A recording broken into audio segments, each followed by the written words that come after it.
Imagine this. You're walking down the street and you see a man holding a newborn baby. He looks around and makes sure no one is watching and then smashes the baby's head against the pavement. You hear the sickening crack of bone, the baby's final cry before silence, and then you watch him casually walk away as if nothing happened. Would you be outraged? Would you call him a monster? Would you demand justice for that baby? Now tell me, why do you not feel the same outrage when the same thing happens inside a clinic, when it's done with surgical instruments instead of bare hands, when the screaming is silenced before it even starts, when it's called a choice instead of murder? This is what abortion really is. We just dress it up in medical terms so that society can sleep better at night. We call it healthcare when in reality, it's one of the largest mass killings happening under our noses. And in South Africa, it's only getting worse. People love to talk about murder statistics in South Africa, but they ignore the biggest and most accepted murder rate of them all, abortion. Let's put this into perspective. The number of legal abortions in South Africa from 1997 to 2021, you ask, is over 2.5 million. That's more than the population of Namibia. In 2022 alone, more than 100,000 babies have been aborted. That's over 270 unborn children executed every single day, if my second grade mathematics proves me right. Imagine seeing 270 toddlers being killed every day. That would cause mass outrage. But because it's done behind closed doors, because it happens before they cry or fight back, society turns a blind eye. This is genocide happening right in front of us. And yet, the people committing it don't wear military uniforms or hold guns. They wear white coats and call themselves doctors. Pro-choice activists love to pretend that abortion is liberating for women, that it's empowering, that it's a simple procedure. But what they don't tell you is the reality that so many women face after they walk out of that same clinic they aborted in. In 2019, a 23-year-old woman in Cape Town had an abortion because she felt pressured by her boyfriend and her financial situation. 2 weeks later, she hung herself in her apartment. Her mother found her suicide note. One line stood out: "I killed my baby. I don't deserve to live." In Johannesburg, a woman named Tandiwe had an abortion at 18 years old. She said it felt like the right decision at the time. But years later, every time she saw a child who would have been the same age as hers, guilt crushed her. She fell into severe depression, started drinking heavily, and attempted suicide twice. She told a therapist, "I would give anything to give it back, but I can't because my baby is gone forever." Do you want to be in the same situation? Because that's the reality no one talks about. The regret, the guilt, the unbearable pain. Why do we never hear these stories? Because society only wants to promote the idea that abortion is easy, simple, quick, and harmless. But if it was so harmless, then why do so many women never recover from it? Oh, you didn't know? Well, let me tell you. Studies have repeatedly shown that women who have abortions are at a much higher risk of severe mental health issues. Since you guys love to talk about mental health issues amongst the youth, a study in Finland found that women who had abortions were 6 times more likely to commit suicide than those who gave birth. Let that sink in. A US study found that 81% of women who had abortions felt increased anxiety and 65% suffered from PTSD symptoms. Another study found that women who had abortions were twice as likely to become alcoholics and suffer from drug addiction. I wonder why. But of course, you never hear about this, because if people knew the truth, they might start questioning the entire abortion industry itself. And as if things weren't bad enough, South African schools are now planning to enforce contraception policies in schools, basically encouraging kids to have sex while making abortion an easy backup plan.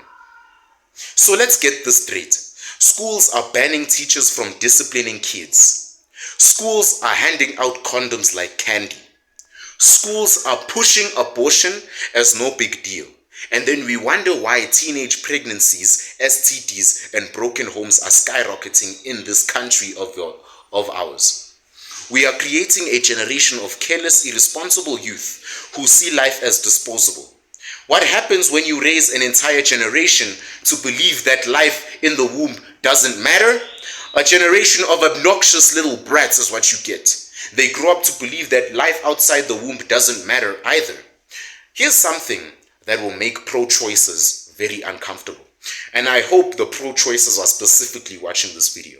The moment we decided that killing the most innocent and helpless humans is acceptable, we also opened the door to every other form of violence. You don't believe me? Murder rates in SA, sky high. Rape rates, out of control. Corruption, normalized. When you devalue life at its most vulnerable stage, you devalue all of life. Replay that part again. Think about it. A man who grew up being told that a baby isn't really a person in the womb won't think twice about beating his wife. A woman who's told it's okay to kill her own baby won't think twice about abandoning her children. A society that's okay with legal murder won't think twice about violent crime. It's basic common sense. This is why SA is falling apart. Let's not pretend that abortion clinics are some kind of charity. They are a money-making business. And I wish I was exaggerating here, because they are making so much doubloons from telling you it's okay to kill your kids. And you think they'd push abortion as much if it didn't get them any money? They wouldn't give a crap if you had a heart attack and died right now, and you think they give a crap about your baby. The more abortions that happen, the more money they make. It's really simple. The more they convince women that it's just a clump of cells, the more they'll profit. Just imagine a clump of cells. And then the saddest part is that the government funds it. Meanwhile, adoption agencies are underfunded. Pregnancy crisis centers are ignored. Women who actually want to keep their babies get no support and are ridiculed by society as we know it. Abortion isn't just some harmless medical procedure. No, it's a genocide. It's a mental health crisis and is a moral disaster. Speaking of moral disasters, doesn't South Africa just love to ban anything that could lead to moral disaster? Doesn't it love banning things for health reasons? We've banned a lot of things. Cigarette ads, banned. Sugar tax, implemented. Alcohol sales, restricted. Why? Because these things are bad for your health. The government believes that even if you want to smoke or drink, they should still protect you from making a bad decision. But somehow, when it comes to abortion, when it comes to a literal life and death decision, suddenly choice is all that matters? Despicable. Think about how insane that is. The government tells you that your own lungs need to be protected from cigarettes, but a baby's entire existence doesn't need protecting. I want you to sit down and think about that. You can't buy alcohol at certain times, but you can kill your child anytime during pregnancy. If this was really about protecting people's choices, then shouldn't the baby get a choice too? Or is choice only valid when it benefits the government and corporations? You tell me. Because this ain't about freedom no more. It's about pushing an agenda that profits from death. One of the most emotionally charged arguments in the abortion debate is this. Well, what about rape victims, Summer? What about the ones that were raped? Shouldn't they have a right to an abortion? Look, it's a difficult topic because rape is horrific. It's one of the most evil things a person can do, right? No woman deserves to go through that trauma. But does that mean abortion is the solution? No! And here's why. First, we need to have to deal with the scientific reality as a student that did biology. While this is a sensitive issue, the hard truth is that pregnancy from rape is extremely rare. Multiple studies confirm that the chances of conception from rape are much lower than from consensual sex. You want to know why? 1. Stress impacts fertility. Extreme trauma can disrupt ovulation and make conception much harder. 2. The timing is rarely ideal. A woman can only conceive a few days out of her cycle. 3. Most rapes don't involve ejaculation inside the victim. A 2003 study in the American Journal of Obstetrics and Gynecology found that rape-related pregnancies occur in less than 1% of cases. Think about that. Out of 100 rape victims, 99 will not get pregnant. That's what it basically means. So this doesn't make rape any less evil, but it does expose a lie you've been told. Because abortion activists act like pregnancies are happening every day, but the reality is the rape ones are incredibly rare. So why is this 1% of rape cases being used to justify 100% of abortions? You tell me. Because they are using emotions instead of logic. Yeah, you did it. Let's assume the worst case scenario. A woman gets raped and does become pregnant. She's in unimaginable pain. She feels violated, broken, and betrayed by life. But here's the hard question. Does killing the baby erase the trauma? No. No, it doesn't. I don't have to be a woman to tell you that. In fact, many rape survivors who have abortions would tell me the same thing.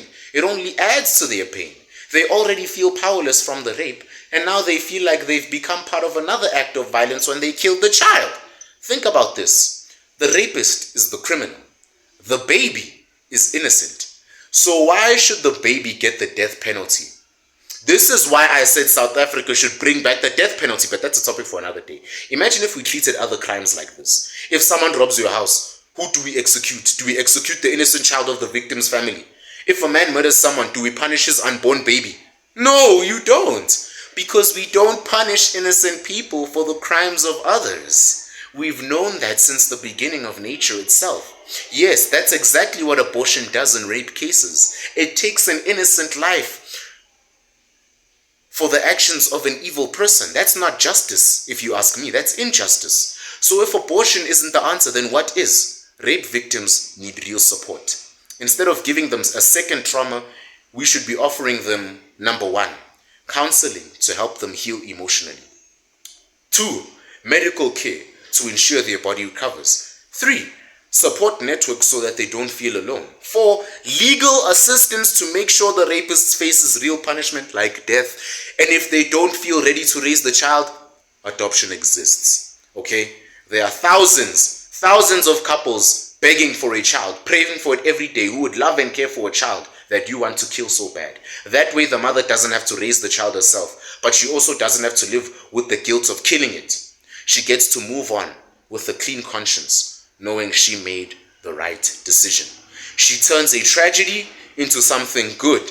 That's what humans are supposed to do. Here's something you won't hear in the media.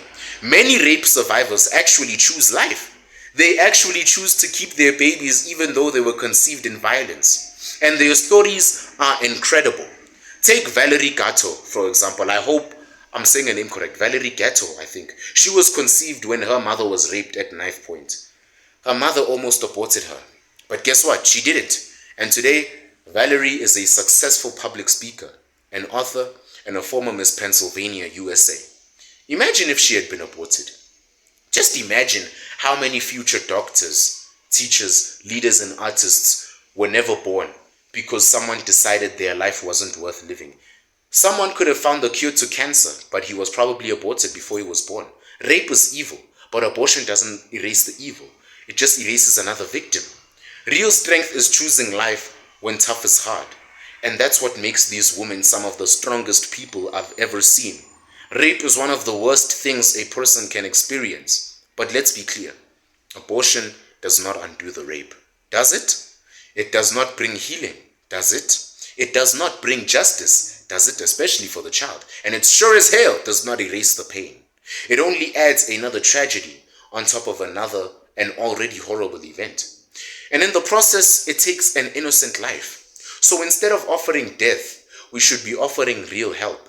Instead of making women victims twice, we should be helping them become survivors. Because at the end of the day, violence is never the answer. Not even in the womb. If you're still pro-choice, let's try a little test. Because you're so stubborn. Imagine that you could rewind time. I rewind the time. You're now in your mother's womb. But instead of feeling safe, you hear voices outside debating. Should we keep it? Or should we just get rid of it? Your entire existence depends on whether they are in a mood to have a baby or not. You can't scream. You can't beg.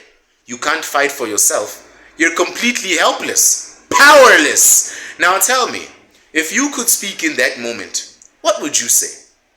Be honest. Be honest. I know what you'd say. Please give me a chance. I'm a person. And yet millions of babies never even get that chance you got. They are wiped out before they can even take their first breath. How evil is that? All because someone decided that their life was an inconvenience. Evil, despicable. Imagine waking up one day and being told, sorry, your life doesn't matter because someone else didn't want you. That is abortion. That's what abortion does every single day. Let's talk about justice for a second.